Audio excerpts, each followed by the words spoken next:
Hello বন্ধুরা, তোমরা কেমন আছো? আশা করি সকলে ভালো আছো। তোমাদের সামনে নিয়ে চলে এলাম একটা ছোট্ট ভিডিও বলতে গেলে সেটাকে খুব কম বলে বলা হবে, কারণ পুরোনো দিনে গ্রামে সে হারিয়ে যাওয়া মানুষজুলন, হ্যাঁ সেই ছোট্ট মানুষজুলন তোমাদের সামনে তুলে ধরলাম। আমাদেরই গ্রামে অর্থাৎ বাজিতপুর বুড়িমা মন্দিরে ছোট্ট ছোট্ট ক্ষুদে শিল্পীরা আজকে সেজে মানব ঝুলন অনুষ্ঠিত বলতে এই যে দেখতে পাচ্ছ কংসের কারাগার।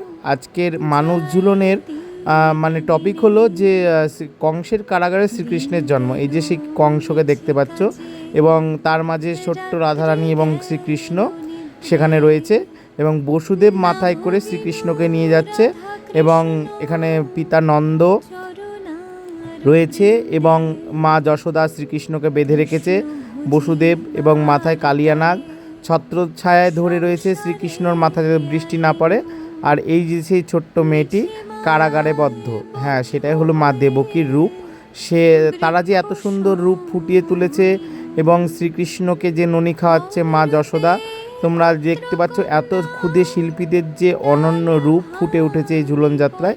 তোমাদের কেমন লাগলো আমাকে কমেন্ট করে জানাতে ভুলো।